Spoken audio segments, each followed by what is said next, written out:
guys, I'm Nate Belt. Welcome back to another World Cup Roundup here on 13 on Your Side, 13 Plus on the app. We are joined today by Eric Howard, Mark Dockler, our resident soccer experts, football experts, if you will. Football for Mark, for sure, here at 13 on Your Side. And guys, I know last show you guys spent it talking a little bit before the knockout round even started. We are all the way through the knockout round now. We want to start, of course. Everybody wants to know what went on with the USA, man. That was, I have to imagine, kind of a disappointing loss in a game where they really controlled the ball most of the game. Yeah, it was a tough one, and we definitely had talked in the last one, you know, that it was a stepping stone. It was it was a marker. This was a spot to begin, you know, to really see kind of the ultimate test. Getting through the group stages was great, but in terms of, you know, going into the knockout rounds, that's when it really starts to matter. That's when, you know, the opposition takes its next step up, which it obviously does with the Netherlands. Probably a little underestimated, I would say, coming into that. I thought there were a lot of people, you know, really pining that there could be something happening, but it sure felt like the Netherlands were underestimated in that regard. We did not watch the game together, but I will say I did get a lot of all caps texts from Eric throwing out those 90 minutes. But I have no doubt about that. But no, honestly, I thought, you know, I feel like we've been talking about this a lot. Like the first half, once again, I thought the U.S. played a great game. The Netherlands was just absolutely clinical. Like two shots on goal, two scores. You can't really. But then again, they scored the same goal twice, pretty much. Yeah. I'm interested that you thought that the first half, though, was actually solid, because I actually thought it was very, very poor. Like, I thought the U.S. men's national team, I thought were outplayed instantly. Yeah. I think there was just that. I thought Tim Ream was completely frozen, and that was kind of the issue, is instantly building from the back was completely out of the question. You did say that. There was, you know, Tim Ream especially was kind of deployed by doing that, and he made about 2 or 3 wayward passes right in the beginning, and it was enough to stop. So I don't know if that was a mentality problem, but it really felt like that the system was so obviously found out that you did not see any adaptation. There were many moments where Tim Ream could just stand there, you know, with the ball, and no one was challenging because they didn't need to. The entire system of hitting the fullbacks and pushing forward that way was completely subverted, and there was no reaction. You did say that pretty much right off the bat when we were texting, that you didn't think that Greg Berhalter made good decisions that day. I was looking at it from a possession, you know, point of view, which, in all fairness, I should know my lesson from the Germany and Spain games. That possession doesn't mean anything. But I did think the U.S. controlled the ball, and didn't let the Netherlands have too many chances. But you didn't feel that way? No, and that's the thing, is the possession. I mean, the possession stats matter when you make something of them. You know, it's like you can have the ball for that amount of time, and for the amount of time that it was stationary or, you know, basically turning right over, the possession doesn't necessarily mean anything. And that's similar with Spain and Japan, right? Like Spain had tons of possession, and Japan were still able to clinch it. So it's like, if you can't do anything with it, it just doesn't matter. So and the control was very different, because it just felt like it was basically sitting in our back line. Nobody could distribute. Tim Ream never wanted to make another pass after he dispossessed like 3 times. And, you know, it sounds like I'm picking on him, but if he's the one that's meant to, you know, deploy and get the attack started, you know. Hope you're watching this, Tim. Clearly, Tim. I love you, Tim. Come back for the next one. Well, and you talk about, you know, possession too, and it seems like that is something that, you know, the U.S. is going to have to take away from this World Cup, because in the group stage and then now into the knockout round, they really controlled the ball really well. You know, you saw it against England, you saw it here against the Netherlands too, but you got to find the back of the net. That was the biggest thing. I remember. I feel like I remember texting you and our digital producer, who we also have in a group chat there. But the possession was great throughout the group stage and throughout everything. I liked that style. But wow, the clinicism did not show up at all in this game. They're like, in terms of not actually being able to score, I mean, it was obviously, you know, completely different story. Pulisic puts in the first chance, which was like 8 minutes in or something like that. Like, you know, completely different story. I was feeling really good. At the beginning of the game, exactly. I'm like, oh, we got a chance that quick. Like. Exactly. It's a different story. But I thought there was one moment in particular that just really helped kind of summarize the inability to score, and kind of where it's almost the chances need to manufacture in a way that it has to be that way or we're not scoring. And it was Jesus Ferreira was in front of net, and he turns, and he's got just the perfect opportunity to just whack it, and he laid it off. I've never seen a striker I remember I was with one of my friends, and he was like, I've never seen a striker sit back off of a ball for a winger to come in and play it out. Like, we were in the center of the box. I mean, this is your moment. And like a self-confidence?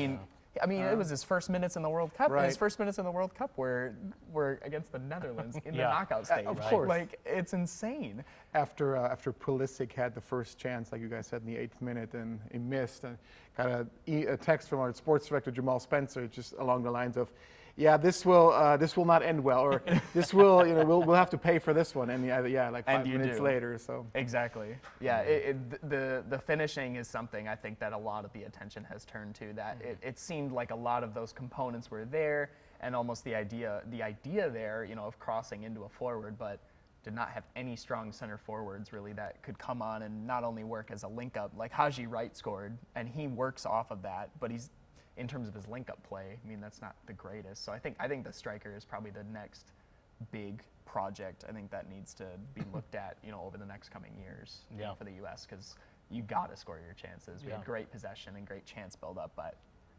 nobody to put it away. Yep. Well, what do you guys think happens with Berhalter now? I know there's been talk about his future with the U.S. And I know there's been talk too about his, you talked about his defensive decisions and what do you think happens with him? Who's leading the charge 26? You start, Mark. Oh, I have my thoughts. I feel weird, but I'm the positive one, which just makes no sense.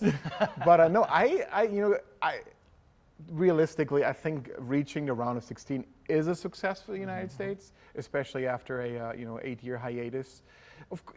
Yes, with that team, maybe that more would have been in the cards, but ultimately, I think that it was a success. You made it out of the group stage. I think he'll still be there. I think he'll still be the coach in 4 years. Yeah. Yeah. I mean, Eric seems like completely opposite. I think he agrees, but he doesn't like it. I was going to say, I think he'll be there. I think the difficulty for Berhalter is yes, we had talked in the last show, reaching the round of 16 was already an achievement. Yeah. And from then on, it's really just kind of building that. I think what he has done to really bring this group together, they've been very vocal and very positive just about how this group was maintained, created. And I think he's done an insanely good job at that. I really hope that does not get forgotten as the time goes on at what he did to bring this group together that's so young. And there's something to be said that, yes, this team is really young, so sure, should he continue to grow with them? Possibly. I don't necessarily know anyone out there that would be better that's available. I think people that don't invest too much, I've seen Roberto Martinez's name, and that is like the quickest block button on Twitter ever. Like I cannot even handle that possibility. So it's like, I do think Berhalter will probably stay. Would I be disappointed? No. Do I think there's enough kind of critique on there? Yes. But I think what's most important is if Berhalter stays and if the system stays in place, there needs to be an overwhelming emphasis on the U.S. playing stronger international sides and breaking kind of from CONCACAF and focusing on, things like we had talked about the Copa America is potentially going to come here in a joint bid and stuff. That's massive. I mean, that's a huge step because against the Netherlands, there was a very obvious gap in quality.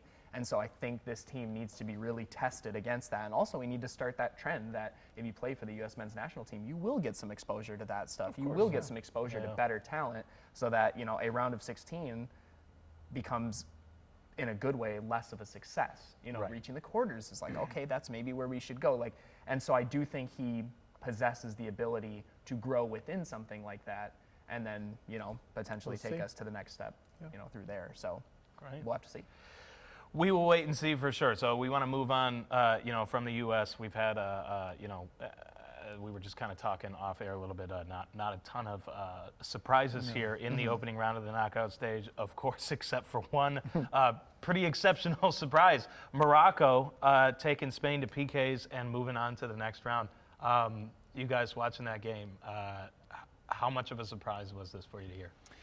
I think the result was a surprise, very much so, of course. But if you watch the game, Morocco didn't just, build a wall and was hoping for PKs. I think they played, you know, I mean, they had chances. I think they created more chances than Spain. Yeah, absolutely. So if you watch the game, it's not as surprising as if you just, you know, check the result. And I mean, it's exciting. It's like you said, it's really the only, for me, the only big surprise that happened in round of 16. So this was very exciting. Yeah. You think this was kind of like a hangover from Spain, you know, losing to Japan too in the group stage too?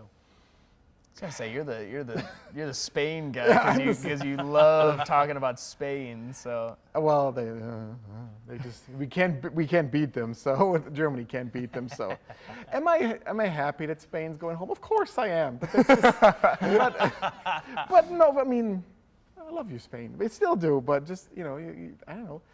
It's fun to see upsets, You gotta root for the underdog. Just like so many people probably were super happy that Germany left early because it's an upset.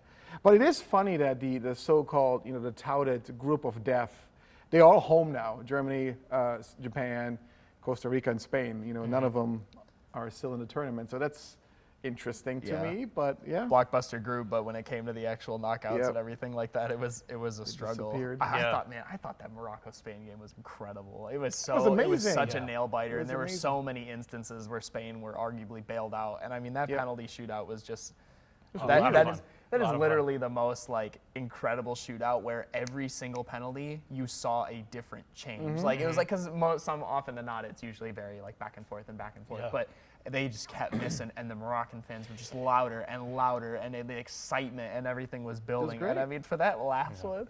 For Hakimi to Panenka it down the middle. Just right down it. You're the most historic penalty in your country's history. Oh, yeah. It's like, are you kidding Well, me? and I loved his waddle celebration. His little waddle. It was just, man. What about the way Spain shot their penalties, though? I mean, was that arrogant? Was it lazy? What was that? It was weird. Pressure. That's what they really gave me. There was no conviction. There was not. I mean, it seemed like they were almost. It didn't seem like, you know, they didn't really take any chances, I thought. You know, no. I mean, the Moroccan keeper, you know, great for him because just excellent, amazing work. But again, like it just didn't. It felt like from a country like Spain and a team that you expect, you know, to just be at the top of everything, it seems like they maybe left a little bit on the table. Well, it was funny because the quote from Enrique came out, Luis Enrique, their now ex-coach, who just resigned after that. But he said that in between the periods, I believe, of 2018 to 2022, he told all of his players to take 1,000 penalties each. He said 1,000 penalties each in the next 4 years, and that's what they had to show for is a fat zero next to their shootout, which was just crazy. It was just like people could not believe how little conviction there was in those. Because in the last Euro, they went out to Italy via penalty, you know, PK shootouts, which is why he said that. So. Not much has changed. I know. It's just, it's wild. It's just wild. At the same time, the pressure of being on the world stage, shooting one of those things, I would collapse. I wouldn't even make it. Japan was the same. Absolutely. Missed like almost all their penalties. Absolutely. You know, just it was bad. There's pressure. It's crazy. And now, of course, he's resigned. Yeah. Enrique is no longer the coach of Spain. And next guy's going to come in and. First thing they're going to do is PKs. Exactly. He'll know his job rides on penalties. That's in the job description now. Yeah, absolutely. So. Well, and Morocco now heads on to, we want to talk about this next game, the winner of Portugal, Switzerland. Of course, Portugal really put it on the Swiss too. And they did it without Ronaldo, one of the biggest names, you know, and it wasn't just without Ronaldo either. It was the sub came in and really made the difference in that game. Yeah, Gonzalo Ramos, I believe. We were just trying to remember the name because that's going to be a name we're probably going to have to keep an eye on now at this point because I believe he plays for Benfica. I don't even know. I think he's from Benfica because he came from Darwin Nunez's club. Okay. And he was the sub for Darwin Nunez before he left. And I'm either not showing good knowledge at all by forgetting where Nunez came from. He's ours, so I don't care anymore. I'm like, I don't care where he came from. But yeah, man, a super young sub. I mean, what are you thinking, Mark? Well, I remember the Morocco-Spain game had just ended, and I was on my way home, and our digital manager, Kayla, was texting me, "What a great day!" And I went, "What are you talking about? Ronaldo's not playing." What? So, you know, and then I was like, wow, of course, immediately I was, you know, all 100% Team Switzerland, let's go. But honestly, I thought that without Ronaldo, Portugal played the best soccer they had in years. my first thought was, if they lose, the coach will get so much heat. Like what a courageous decision to make in the round of 16 in the World Cup to not, play your superstar. But it more than paid off for him. Yeah. I mean, amazing. And I don't think he can put Ronaldo back in a team for the next game. Oh yeah. I don't think. I would have to imagine this is tough. Right. How do you justify it? When he's in there and they play fine, and then you take him out and they go for 6 goals. Yeah, right. And they against a good team. Switzerland's a good team. Right. They had, oh my gosh, they were touted to possibly do something against Portugal, and it was night and day in terms of how well they played, in their group stages and then to the knockouts and such. Absolutely. And like you said, it was a huge gamble to leave Ronaldo on the bench. That's we would get the worst knowledge of Messi goes on the bench against the Netherlands, but it won't do that. No. And so it's almost it's almost depressing how bad his legend has fallen in like this year and the previous year. I mean, this is his last World Cup, and he got benched versus Switzerland, and the team played far better. And I mean far and away better. I think there's going to be arguments about that, but it's not even just the scoreline. It was how well they played, just in terms of this interplay, and they looked fantastic. Yes, they and did. there was just no room where you sit there and you're just like, what's the difference? And so I don't know if that team just felt more free, if there was less pressure, if it was just really that kind of, they were excited to pass that guard, but it was something special. But yeah, I mean, for the way that his legend is, going down. I mean, he's clubless now. Yep. Just got benched in his last World Cup in the knockout stages.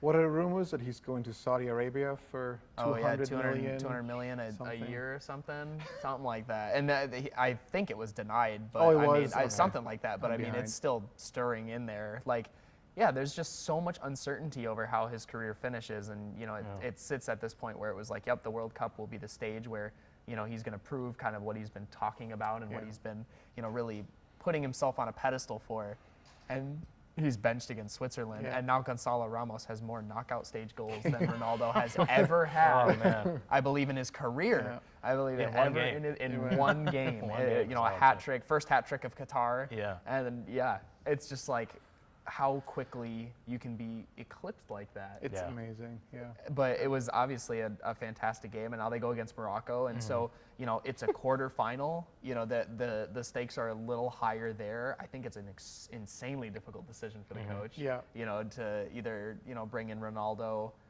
and have that, because I feel like it just brings so much unnecessary attention to this Portugal team, which genuinely has a chance. Like even before this whole debacle, like Portugal showed really strong in the group stages, looked really good.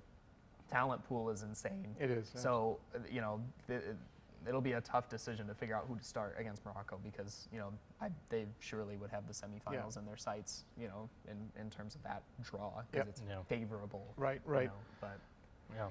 So, they head to the quarterfinals now, which is where we are at for everybody. What are you guys looking ahead to? I got that France-England game circled. Amazing. That's going to be a lot of fun. That's mine that I'm excited for. France, England, Netherlands, Argentina.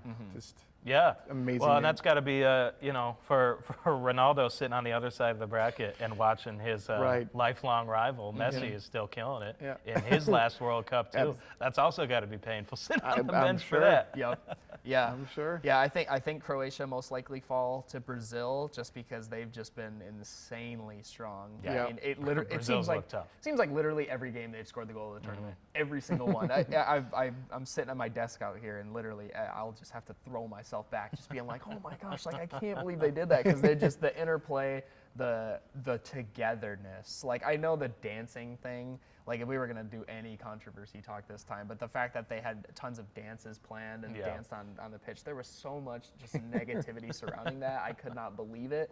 But what it really shows is just a team that they are in it together 100%. I think the obvious question is when things are going against them, because they have pretty much coasted the entire the way through. So you can have that kind of positive experience, but it's how you react to negativity. It's how, when you get shell-shocked, how do you push back? Can you show that you're also here to do business? Not to say they aren't anyways, but they're having fun while doing it, living that kind of great mentality. Their coach is in on it too. So, but I do think Brazil gets away against Croatia. But for me, like you said, England France is.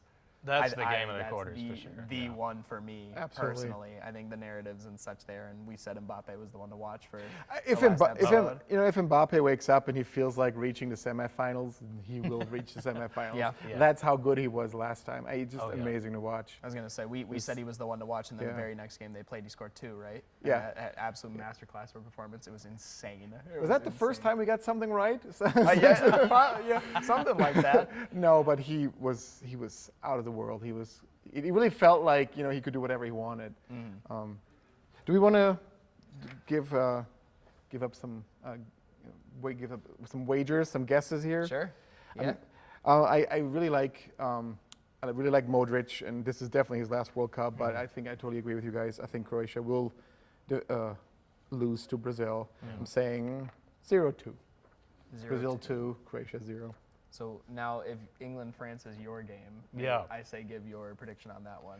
All right, England-France. I'm going to take France, and I'm going to take it.